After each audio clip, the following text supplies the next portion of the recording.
હરિ હરિ.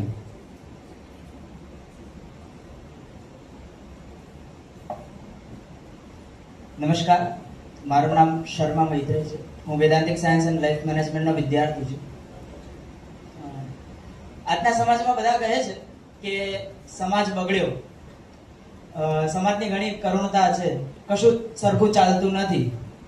પ્રશ્નો તો ઘણા બધા કરતા હોય છે, પણ શું કદી પાયામાં જઈને આપણે જોયું કે તેનું કારણ શું હોઈ શકે છે, તેના મૂળ હેતુઓ શું હતા, કે કયા કારણથી આ સમાજ બગડ્યો? નથી ખ્યાલ આવતો? ચાલો એક કારણ આપ સમક્ષ મૂકું. સમાજ બગડવાના પાછળનું એક કારણ શિક્ષણ પણ છે. આજે મનુષ્યનું બાળપણ કે જ્યાં આગળ એનું ઘડતર થતું હોય, બાળપણમાં જે સંસ્કારો એને આપવામાં આવતા હોય અને એ જ આખા જીવન એને કામ લાગતા હોય, અને તે જ બાળપણની અંદર તેને શિક્ષણ આપવામાં આવતું હોય છે. અને આજનું શિક્ષણ જો આપણે જોઈએ તો શું ખરેખર તે માણસ બનાવે છે કે સાચુકલીમાં જીવ્યા હોય છે? માણસો રોબોટ બની જાય છે, નકરું ભણ જ કરતા હોય છે. અને એવું ભણતર શા કામનું કે જે આગળ જઈને જીવનની અંદર કામ જ ના લાગવાનું હોય? આજના સમાજની અંદર જેમ ડિગ્રી તો હોય છે, પણ એટલા ને એટલા જ લોકો ભ્રષ્ટાચારી પણ હોય છે. એટલે ક્યાંક ને ક્યાંક શિક્ષણની ઘણી કરુણતા દેખાય છે, શિક્ષણનું ઘણી હાનિ થઈ છે. અમારો આ કોર્સ વેદાંતિક સાયન્સ એન્ડ લાઈફ મેનેજમેન્ટમાં હું આવ્યો ત્યારબાદથી અમને કેળવણી જેવા વિષયો, આઈકેએસ જેવા વિષયો ભણાવવામાં આવ્યા, કે જેની અંદર કેળવણીની શિબિરની અંદર ખરેખર શિક્ષણ શું કહેવાય, શિક્ષિત યુવાન અને અશિક્ષિત યુવાન કોને કહેવાય, એ બંને વચ્ચેનો ફરક અમને જાણવા મળ્યો.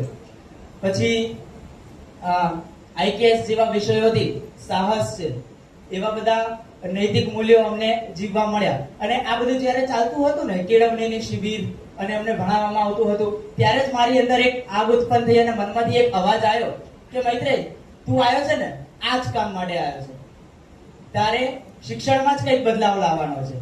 અને ત્યારથી જ હું એક મારી સંસ્થાની દિશાની અંદર આગળ કામ કરી રહ્યો છું. એવી સંસ્થા કે જેની અંદર ભયમુક્ત શિક્ષણ હશે.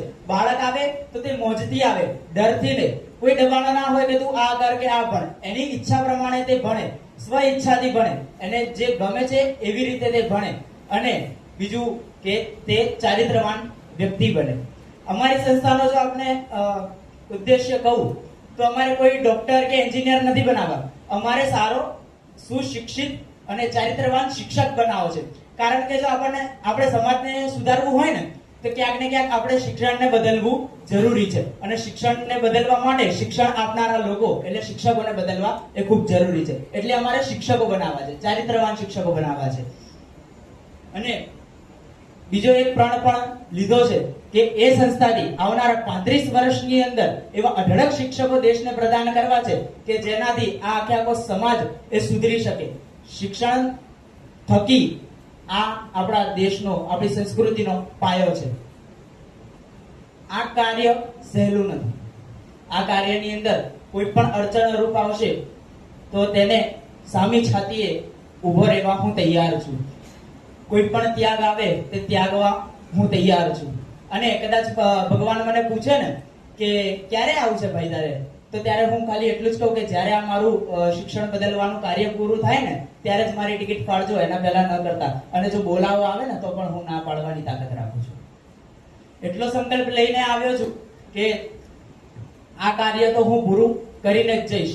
અને મને અંદરથી એક વિશ્વાસ છે કે જો કોઈ સત્કાર્ય આપણે કરવા જતા હોઈએ, કાં તો કોઈ સારું કાર્ય આપણે કરવા જતા હોઈએ ને, ત્યારે પ્રકૃતિ છે, સમાજ છે, આ બેઠેલા લોકો છે, એ ચોક્કસથી આપણને મદદ કરતા જ હોય છે. અને પ્રકૃતિ પણ એ પ્રમાણનું આપણને વ્યવસ્થાઓ ઊભી કરી આપતી હોય છે. એટલે મને કોઈ જ જાતનો ડર નથી કે મારી જોડે શું થશે શું નહીં.